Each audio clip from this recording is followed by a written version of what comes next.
Welcome to this week's Saturday night class series.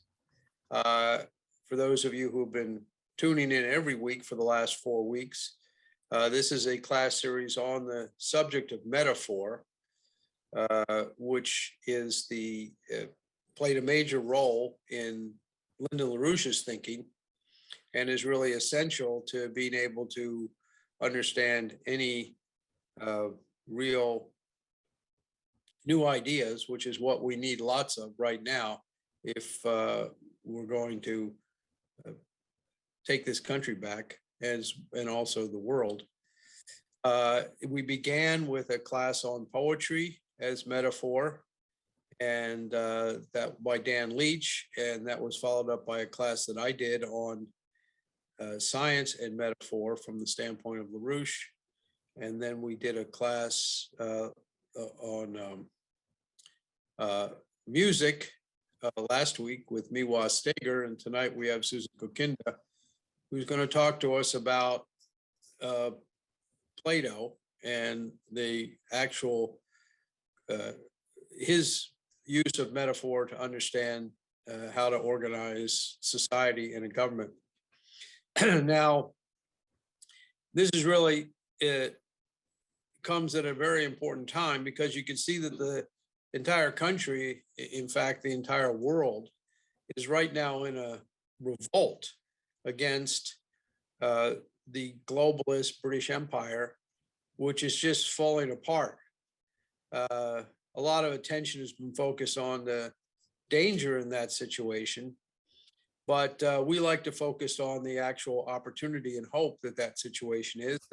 And we are very optimistic and hopeful because despite the turbulence, the fact of the matter is people are coming to their senses that this whole globalist British Empire free trade system is got to end, and any compromises with it won't work. You could see this just, for example, internationally, by the fact that even though Biden and the British are trying to do everything they can to gin up a war against Russia, there's a huge backlash, including even in Ukraine, where the president of Ukraine came out and said Biden ought to cool it.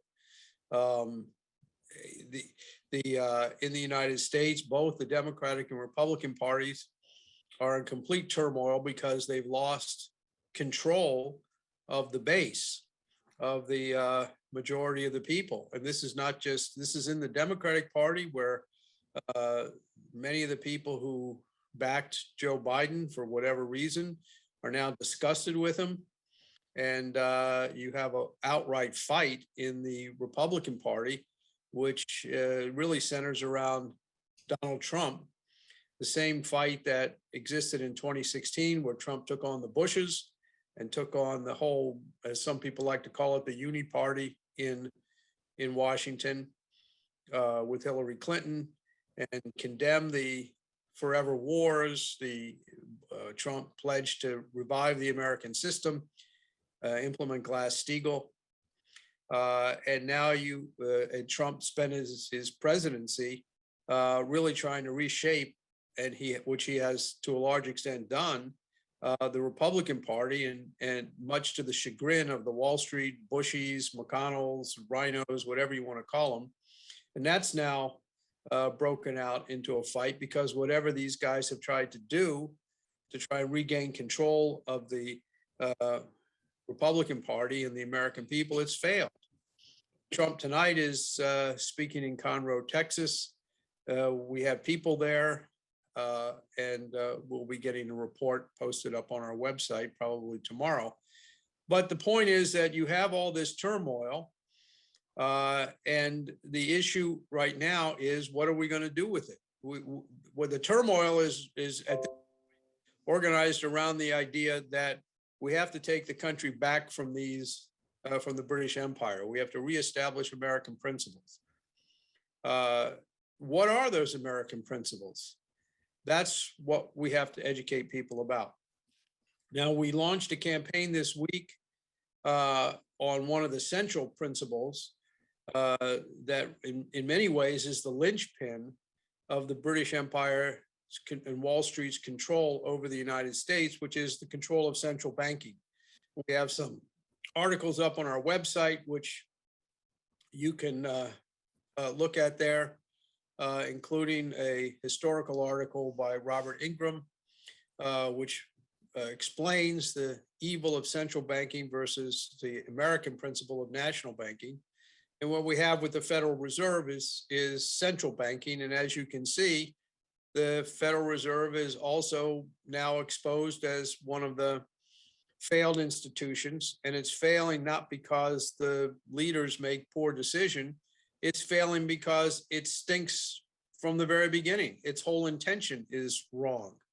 And the best thing for the US economy and the world economy would be if we put the Federal Reserve into bankruptcy and establish a national bank, as Hamilton did, as Lincoln did without establishing national bank through his greenback policy, as was done by Franklin Roosevelt, and also was threatened by John F. Kennedy. And many people believe that this was the reason that Kennedy was assassinated. And this, of course, is what President Trump indicated and hinted at, that he would move in that direction and take on Wall Street. But we all know the story about how he was blocked by the joint efforts of the establishment and the Unit Party, the British sellouts who have been proven failures. So the question before the American people today is very much the same question that confronted the founding fathers. What are the principles on which society and government should be organized? Remember that the American founding fathers organized the United States as the first self-governing republic, and they laid out the principles in the Declaration of Independence and in the preamble, particularly to the Constitution, but also, very importantly, in the actual practice of the first Washington administration. And that actually defined in concrete terms what a government based on the principle of the republic, really how that should really function. And in designing that system, they studied the past, particularly the so-called republics of Greece and other places. And they looked at these not as models per se, but based on principles. And they looked at it from the standpoint of what the principles, not just what went right, but also what went wrong to improve it. And so the American people right now are really confronted with this question: what are the principles on which this country is based? And how do we reorganize our society to get back to those principles? Now, that sounds like a very simple statement, and a lot of people say that or other things that are very similar. But the question is the first part of that statement: what are the principles? And most people don't really know what those principles are. And Plato, as Susan is going to explain to us, actually explored those principles. And a lot of people read Plato's Republic as if it's a literal text, and then they make a big mistake and big fools of themselves by opening their mouth in college campuses and TV stations or wherever they do it. But Susan is going to show us exactly what Plato was talking about. And so rather than go on any longer, I want to turn this over to Susan, and then we will have plenty of time for discussion. But I just want to urge you to really pay close attention, because a lot of people, talk about republic and talk about the principles on which this country was based, and they really haven't thought about what those principles are. And so tonight you're going to get a chance to actually think about what those principles are. So Susan, why don't you begin? All right. Thanks a lot, Bruce. Well, let me start by actually telling you the components of the word metaphor, since this is the fourth in a series of classes on the concept of metaphor. And some time ago, I looked at the elements of the Greek word, and it is a metaphor in and of itself, because it's composed of two parts. One, the for part, comes from a Greek word which means to carry or to bear. And the beginning part, meta, means among or between. So you, right there in the word, you have this concept of something which is between, or as Lyndon LaRouche often talked about, between the notes, not within anything literal in and of itself. And all great scientists, artists, philosophers, statesmen, they know that this is a uniquely human quality, the ability to, through this process of finding something between what is perhaps literally in front of you, to discover something new. This is what has allowed mankind to progress and to advance within God's creation. As Bruce said, and as the previous classes have developed, this is something which was very central to Lyndon LaRouche's way of educating, thinking, understanding how the human mind works. It's also something that the enemies of mankind seek to crush. They hate metaphor. Now, you have another category of people, perhaps the fools, who either are oblivious to it or who ignore it. But I want to actually begin this discussion tonight by looking at Plato, who was perhaps one of the, whose dialogues are one of the earliest versions of this classical art of metaphor.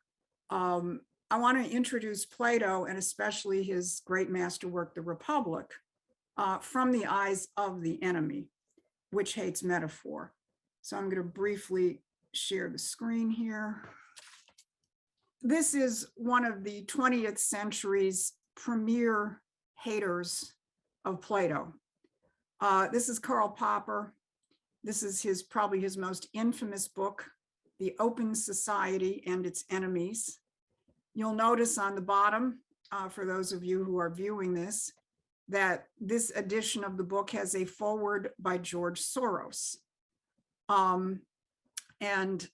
George Soros, I'm sure many people realize, named his organization the Open Society. They may not know, he named it precisely after Karl Popper's book.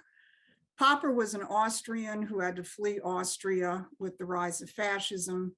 He spent some time in New Zealand, but as soon as the war was over, he as many others, hightailed it to London, ended up getting ensconced at the London School of Economics. He became very close with Friedrich von Hayek, whom our colleague Bob Ingram has done the appropriate justice to in his series on the Austrian school and the von Hayekians. And as I said, he became a teacher of George Soros.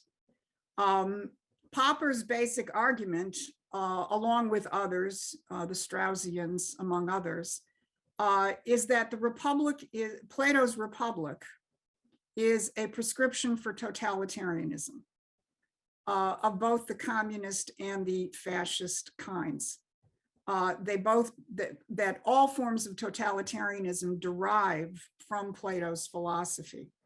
One quote I picked out from his ponderous tome is, he says, "We may wonder how much damage Plato's poisonous writing has done when presented to and unopposed to lesser minds."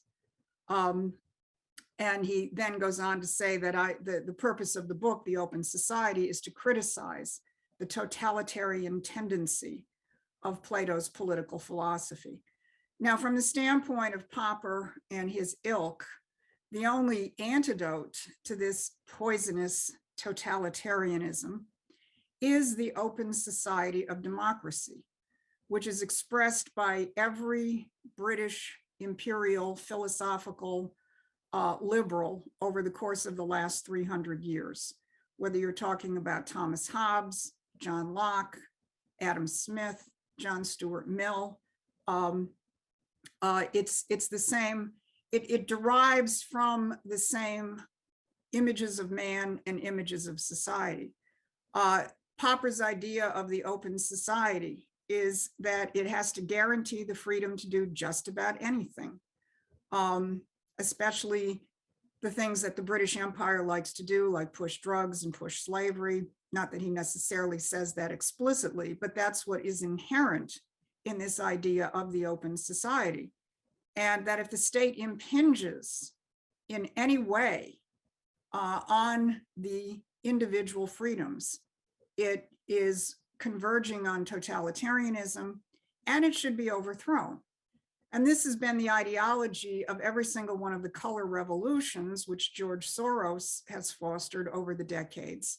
Right now, we're living through the consequences of one of them with the crisis with Ukraine, because it was, of course, the open society and its outlook, which played an integral role in 2014 in overthrowing the legitimately elected Ukrainian government and setting us on the pathway that finds us where we are today.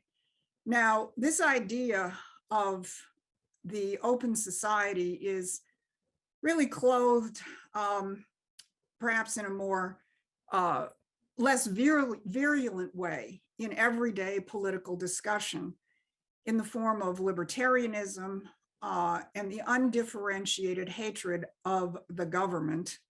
This is one of the things which has led to the drive, which people may be familiar with in terms of the Convention of the States, which claims that all of our problems come from the overweening power of the federal government. Now, what this really begins to point to is one of the most central philosophical paradoxes that goes back thousands and thousands of years. And this is the so-called conflict or the paradox between the one and the many. In the current political terrain, think about it in the following terms. You know, the government is, well, the democracy is the many, individual, undifferentiated freedom. The government is the one. And in this world, in a static world of these kinds of opposites, there's an irreconcilable conflict between the freedom of the many and the government. Or similarly, look at it from the standpoint of economics. You know, this is the extremely one-dimensional argument that your choices in terms of economics are communism or the free market, right? Either your government controls everything, or you have to leave it to the magic of the marketplace and people's individual decisions in the pursuit of profit and in the pursuit of profit as opposed to loss. The theories of Thomas Hobbes, who says we're all born in a state of nature, you know, like the many, but we submit to government, the one, we give up some of our freedoms because we need to be protected. You know, we need to have police, we need to be protected from foreign countries. So we have to give up certain of our freedoms to the one in order to, you know, have some of these kinds of protections.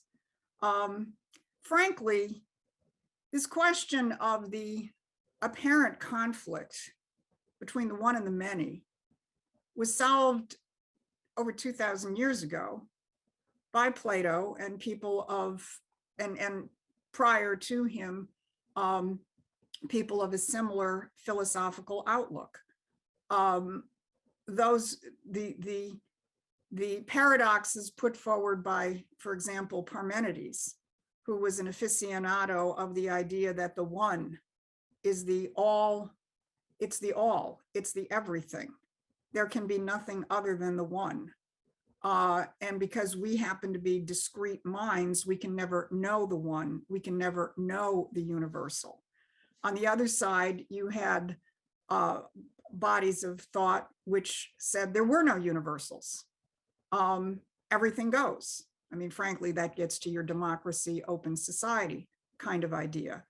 But Plato's dialogues and Plato's philosophy are an examination of how to actually solve this apparent paradox, this apparent contradiction of the one and the many. And the history of science, the development of great art, the unfolding of political battles, which ultimately led to the foundation of our republic, these are all really a result of the resolution of that apparent paradox, for which I think Plato was one of the singular figures in human history. So I want to look at that from the standpoint of Plato's great masterwork, The Republic. First, give just a little bit of background in terms of locating it. Plato was born in 428 BC, 3 years after the start of the horrific Peloponnesian War, which went on for nearly 3 decades and destroyed Athens. His mentor, Socrates, was executed 5 years after the war ended in 399, and he was executed by the Athenian Democrats, earlier versions of Karl Popper and George Soros, I suspect. In between Plato's birth and Socrates' execution, Athens was destroyed. Several of Plato's relatives, who had become part of what were known as the 30 tyrants as the war was winding down, when their regime was overthrown, they were killed. So some of Plato's relatives were right smack dab in the middle of this. And it was the regime of the 30 tyrants, which preceded the rise of the Democratic Party of Athens, which is what executed Socrates. The Republic was set in the final decade of the Peloponnesian War. It was set around 411, 412 BC. There's some scholars who claim that it might have been set in a slightly different time period, but that's generally accepted, and it makes sense. And this was the final decade of a disastrous war, which ended in 405. And I think it's extremely important to recognize that the Republic is part of a trilogy. Part of the outrageousness of what people like Popper and the Straussians do is they just rip everything out of any kind of context. And to treat the Republic in and of itself without recognizing that it was part of a trilogy. And the way that Plato set this is Socrates had the discussion with the cast of characters in the Republic on one day, and the next day, Socrates and a slightly different grouping of people, including the great Italian astronomer Timaeus, got together for a second discussion, which was on the nature of creation and the nature of God and the nature of the universe. And that we have the Timaeus. The third part of the trilogy, we only have a fragment. It's called the Critias. This is where you get one of the more elaborated discussions of the myth of Atlantis, but we really don't have any idea of what Plato was going to do with that because we only have the very, very beginning of it. So the Republic is part of an incredible examination of man in the universe and how we organize our societies and organize our constitutions in that context. The characters in the Republic include a elderly merchant named Cephalus, and it's at his house, who was also had been politically active. And it was at his house that this dialogue takes place.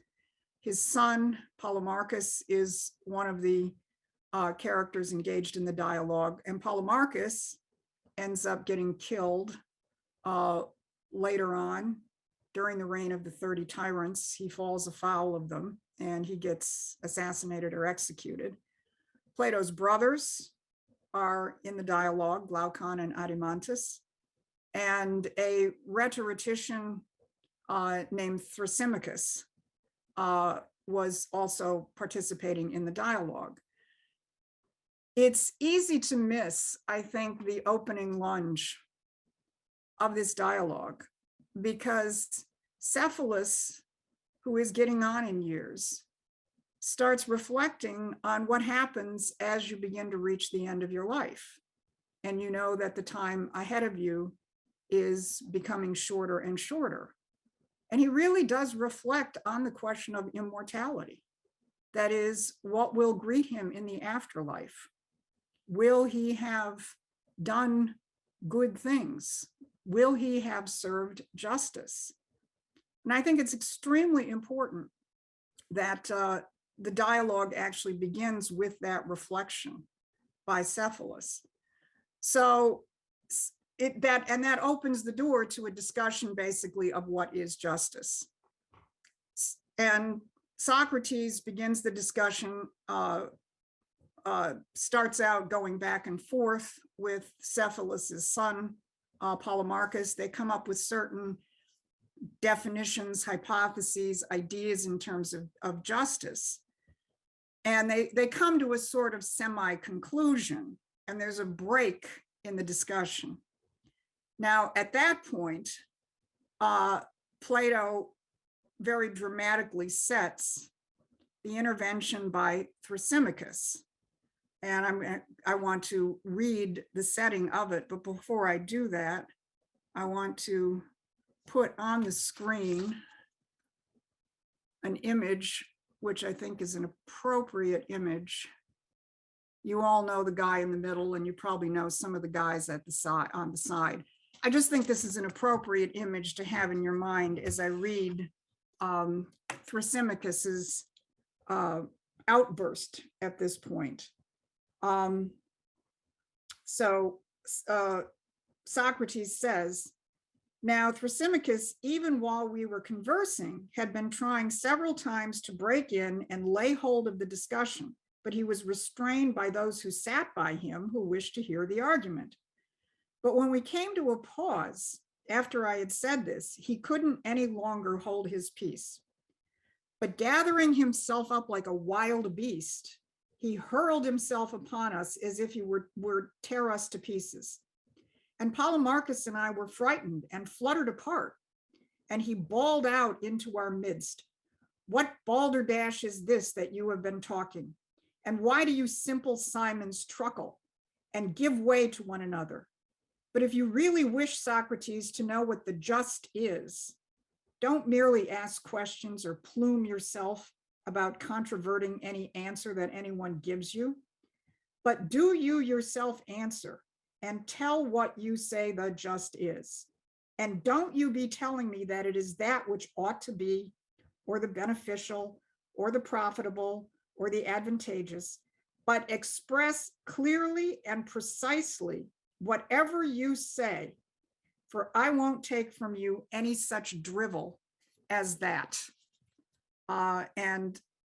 Socrates at that point says he was taken aback, but decided to continue the dialogue nonetheless. And as a matter of fact, he actually does, in the course of his further discussion with Thrasymachus, calm him down. And Thrasymachus actually engages fairly actively and increasingly happily in the dialogue as this progresses. But what he reflects right there is the very simple fact of the absolute hatred of this process of metaphor.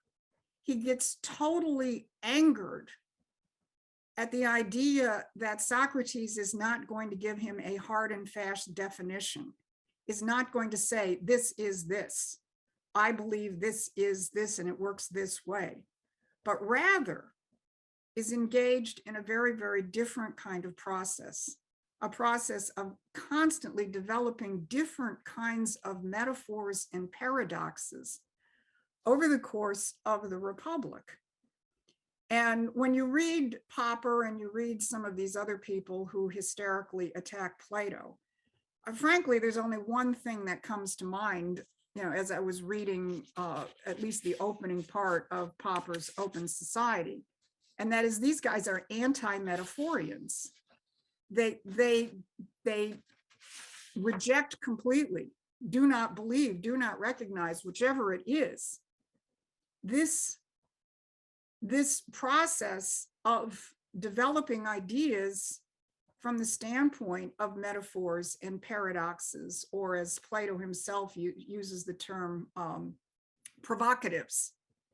And instead, they take everything, especially in the first 5 books of the Republic, as literal prescriptions written down by Plato or Socrates as the way that you should organize a republic. Now, what Socrates does at a certain point in the dialogue, where you get from the question of what is justice to the construction of a constitution for a republic, is at one point Socrates says, we're actually having trouble figuring out, how to define justice in terms of what is just from the standpoint of an individual person. Maybe if we look at something bigger, maybe if we look at a whole city and examine the question of justice from the standpoint of a whole city, maybe we'll be able to get a better handle on how we can actually explore that question. And that launches, in a sense, the next level of the discussion, where the construction of a polity, of a city, of a republic, they begin to examine it. But what they examine it from the standpoint of certain embedded assumptions, certain assumptions about the inherent nature of man and the guardians who need to be trained and so on. And as a result of that, and Socrates is very clear as you go through the first books, well, clear in the sense that he's constantly throwing clues at you, but operating on the basis of the assumptions that are laid out in the earlier part of this discussion, you come to some extremely jarring conclusions in terms of how the guardians are being trained, how society should be organized, things like banning the works of Homer and other poets, banning certain types of music, only allowing certain types of music, the fact that the rulers have the right to lie to people. It's called the noble lie. Perhaps the most jarring is the proposal that women and children need to be held in common. But what Socrates is doing throughout the discussion, which encompasses books 2, 3, 4, and 5, is, again, he keeps throwing clues in there about the embedded assumption that underlies this entire section of the discussion. The basic one is that people will be fitted by nature to appropriate roles in society, and then they sort of stay in their own lane and mind their own business. At one point, it's stated the guardians must take care of the flock as with other animals. There's another aside, another clue, the production of offspring as if among animals. And then at one point when he's talking about how we're going to hold the community together because everybody's got their individual interests in their own lane and so on, well, a community can be united by common pleasures and common pains. So this is, anybody who reads the first 5 books of the Republic usually gets pretty agitated for perfectly understandable reasons. But then at the end of book 5, Plato introduces a new idea. And I have to say, as I went back and reviewed the Republic in preparation for this, I mean, I was really, really struck by the fact that this is a musical composition, that you have the seed crystal of the idea, which is then developed in all sorts of different ways, especially in terms of paradoxes. And as I say, some of these jarring conclusions, kind of like dissonances in a great symphony and so on. But at a certain point, there's the first level of resolution. The first level of resolution begins to emerge at the end of book 5.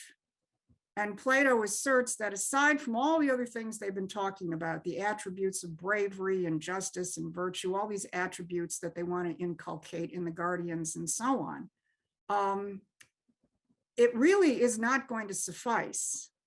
The republic that they want will never be put into practice, and we'll never see, and this is a quote, we'll never see the light of the sun without philosopher kings. And I highlight light of the sun. You'll understand why in a few minutes. That's the end of book 5.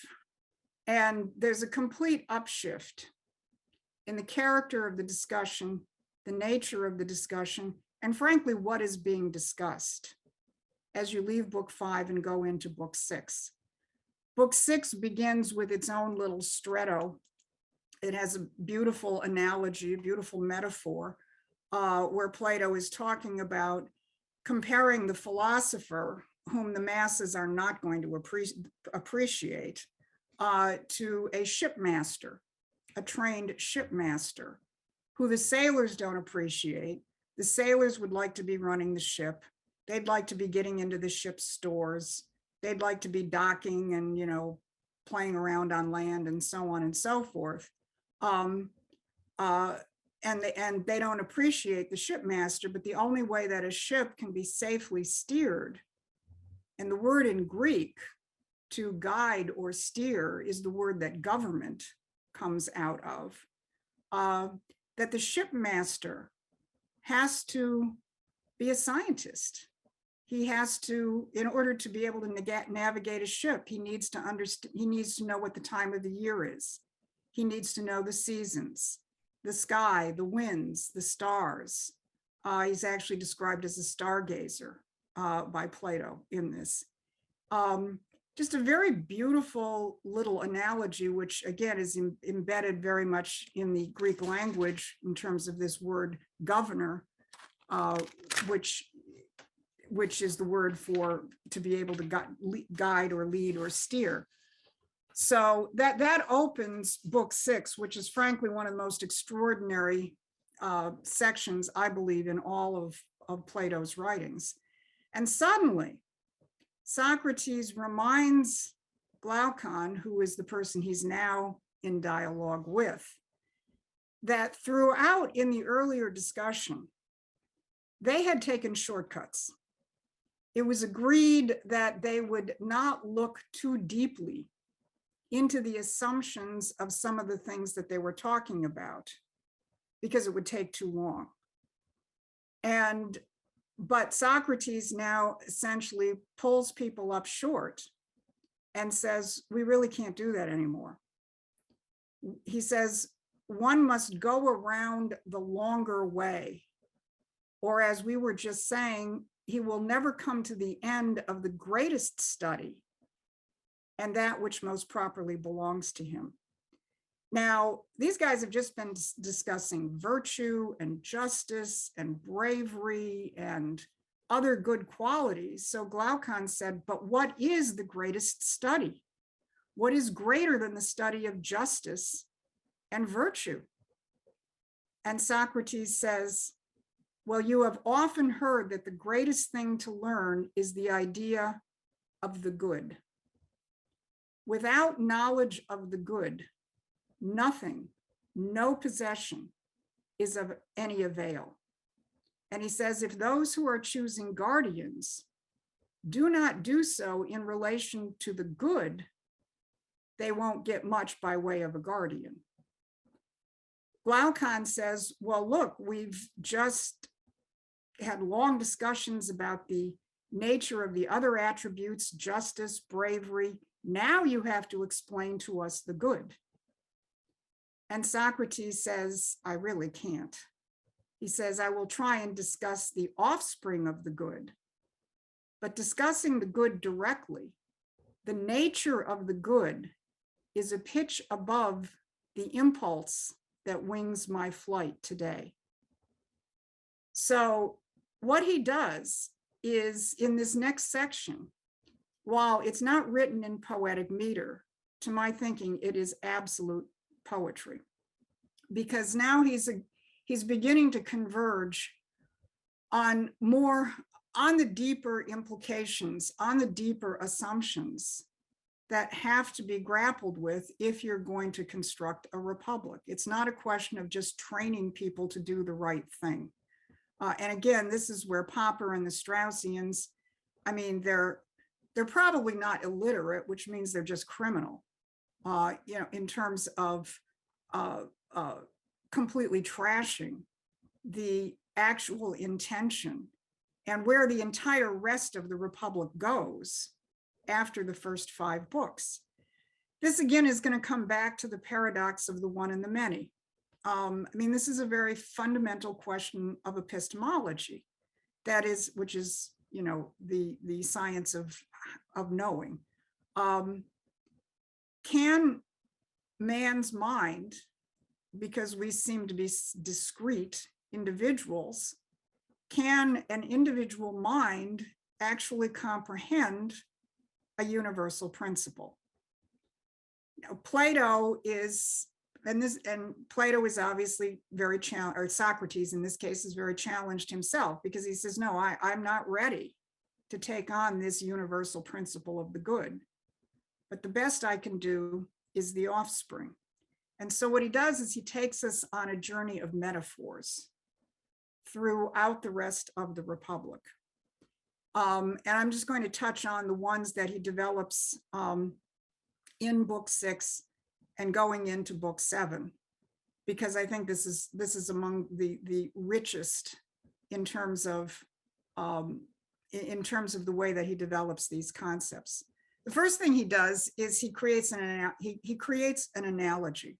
He says, well, look, first I want to look at the question of vision and sight. He says, there's vision itself. That describes the act or the process of seeing things. Then you have the objects which you see, the objects of vision. And then you have the instrument of vision, which is your eyes. He says, but none of these, that is the act of seeing, the object seen, and the instrument of seeing, none of these are possible if you don't have the light of the sun. Vision, objects of vision, and so on, and the eye itself, they're united by the power of the sun. They're able to function because of the light of the sun. The sun is the cause by which vision exists and by which it can comprehend objects of vision. Now, he set this up because he's about to develop two extremely important concepts. One is the one he's just laid the basis for, which is that there are objects which are apprehensible by your senses. In this case, he's talking about vision. So he uses the concept oratos, that which is seen by the eye. There are other times where he expands it to all of the senses, those things which can be apprehended through your senses. He uses a different word for that, but he's using this metaphor, using the sun and so on. So in this case, he's talking about those things which are apprehensible, that are understood by virtue of the eye. And he calls that, as I say, oratos. But then he's about to introduce the second aspect of this. And that is those things which are knowable by the mind, not by the senses. The Greek word for mind is nous, N-O-U-S, or N-O-O with an umlaut S. And he creates a similar to eratos, that which can be seen by the eye. He creates the concept of noatos, that which is apprehensible by the mind. So he's now we're going into a different domain. We're going into the domain of things which are not seen by the senses, but can only be graspable by the mind. And obviously, when you start getting into universal principles, concepts like the good, or even the offspring of the good, they live in this domain. And Plato puts forward a hypothesis about how we can know things in this domain, which is frankly pretty shocking. He says that you only have knowledge or truth through the power of the good, just as you only have vision through the light of the sun. Now, I'm going to take you again to a screen share because I do want to read directly Plato's description. Oh, let's get rid of Dick Cheney really quickly here. Okay. So here he says, you must conceive the idea of the good as being the cause of knowledge and of truth as far as known. Yet as fair as they both are, that is knowledge and truth, in supposing it to be something fairer still than these, you will be right. But as for knowledge and truth, even as in our illustration, it is correct to deem light and vision to be sun-like,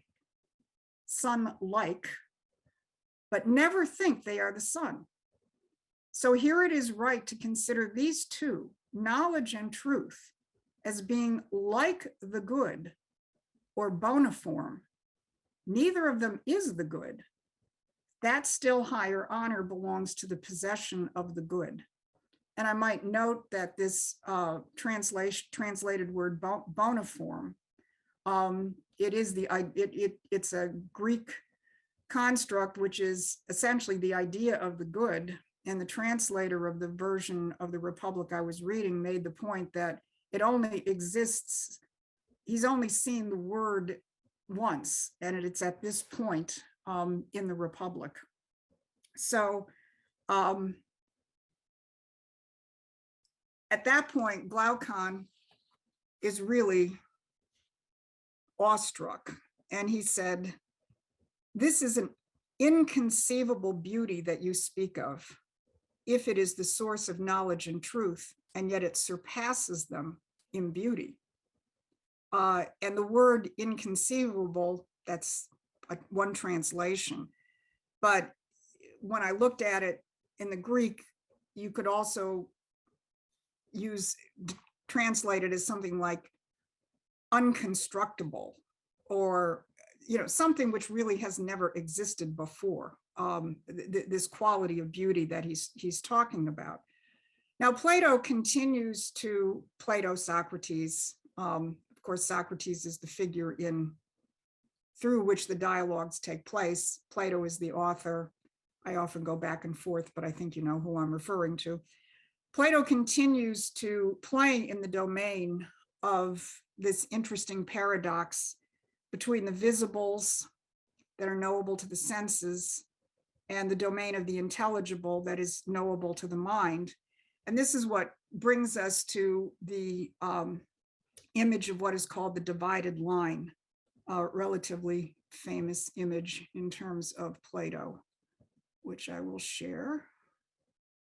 We're looking at the top part of this chart. What Plato does is he divides these elements of how the mind knows things into 4 sections. I guess they could be arrayed on a line, but I thought it was easier to present them this way. On the left side, this is the easier part. These are the things which are knowable through the senses, or in this case, sight, oratos, as he's developed the metaphor. And I numbered them just for ease of going back and forth. So the first part in this part of the line is images, shadows, and reflections. So let's say you have a tree. You can have a painting of a tree. You can have the shadow of the tree. You can have the reflection of the tree in a mirror or a pool or a pond or something. So that's the first domain. The second one, again, this is in the domain of the senses, is the things, the actual objects themselves, living creatures, created objects, existences, physical existences, and so on. All right, that part's not so hard. Then we go over to the other side, the noetic side, those things which are known through the mind, which is translated sometimes as the intelligibles. But again, this is the noetic, that which is known through the mind. And the idea which is parallel to the images, shadows, and reflections that we saw on the other side is what he describes as mental images, axioms, and assumptions. And don't worry if you don't understand it, because neither did Glaucon. We're going to come back to it. And the final area is the universals themselves, the ideas, the essences themselves. So as I say, Glaucon didn't really get it the first time, especially that third category. So Socrates describes a little bit more what he's talking about. He says, well, think about geometry. Geometry starts with assumptions and definitions, and you use mental images or sometimes even physical images, you know, like you conceptualize a square or a circle in your mind, but you have an image. He says, while this is happening in your mind, this is intelligible. But the problem is the soul is still employing assumptions in its investigations. It's not proceeding to a first principle. It's unable to rise above the assumptions themselves.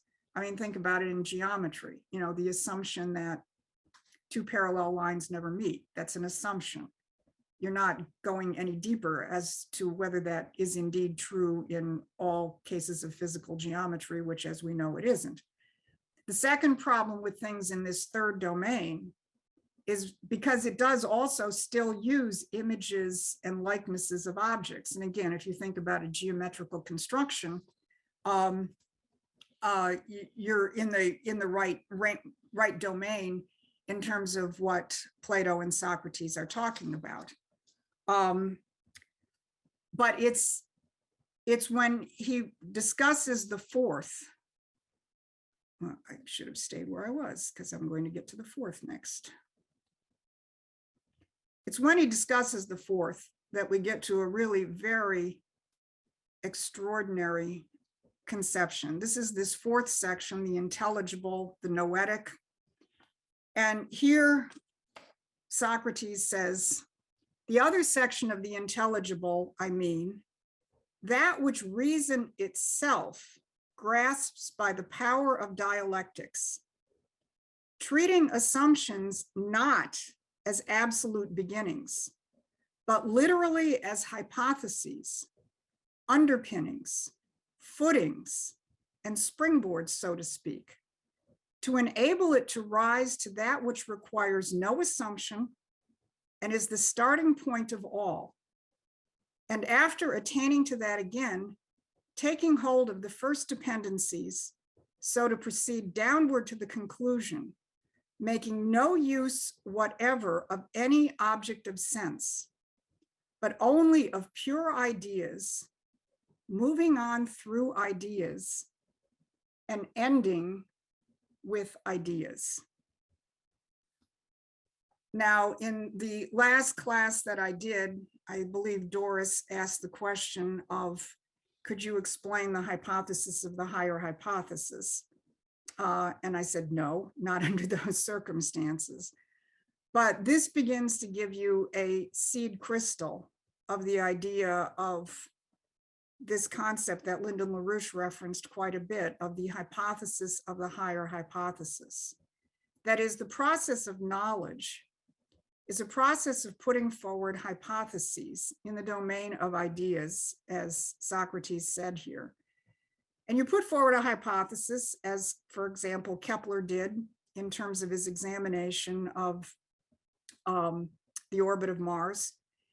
And then he would, as he would explore the implications of that hypothesis, he would discover that it wasn't quite right. And he would come up with another hypothesis, a higher hypothesis. And he would continue that process until he made the closest discovery that he could make, to the standpoint, from the standpoint of the way the solar system was actually functioning. The process, the very process of constantly hypothesizing higher hypotheses, the process itself is the hypothesis of the higher hypothesis. And I just want to read again the last section of this quote, because I think it gives again, the seed crystal, the metaphorical idea to help you think this through. Making no use whatever of any object of sense, but only of pure ideas, moving on through ideas, and ending with ideas. There's a lot more I could say about the Republic. Let me just say, in concluding the discussion of the Republic itself, this extraordinary exercise in concept formation, in how the human mind, as opposed to the animal mind, functions. This is actually the springboard toward the discussion in the rest of the Republic. The immediately following chapter is the chapter which begins with the parable of the cave, which I discussed in the last Plato class I did a couple of months ago. But again, he plays with the metaphor of the sun, because in the parable of the cave, as I imagine many people know, he draws this image of people who are chained so they can't move their heads, facing the back of a cave wall. Behind them are objects and light, so they're seeing the shadows on the wall, but they can never see what actually generates the shadows. And this is a metaphor for the question of the senses. You're seeing the shadows on the wall, but you have not yet discovered what is actually generating those shadows. And of course, it is light. It is the sun. It is the same image that he used earlier. And he then describes how if one of the slaves frees themselves from the chains, they can get out to the light of day, they can begin to apprehend the truth and knowledge and so on, further developing this very, very powerful metaphor he developed at the end of book 6. The rest of the Republic is then an examination of what are the fields of study that will strengthen our power, our noetic power, to penetrate more deeply to these questions of principles, discovering the ideas by ideas through ideas. What are the fields of study that will do that? And of course, much of it does partake of that third domain, which is still in the intelligible section, but where you're dealing with geometry and music and astronomy and things, but it's to penetrate more deeply into these questions of principles. There's one very funny section in there where Socrates turns to the study of astronomy, and whoever his dialogue partner is at that point says, "Oh, well, you want us to study astronomy, so we'll lift our heads up." And Socrates says, "No, it's not about what you're going to see in the sky. It's about you discovering the principles that cause the motions of these heavenly bodies."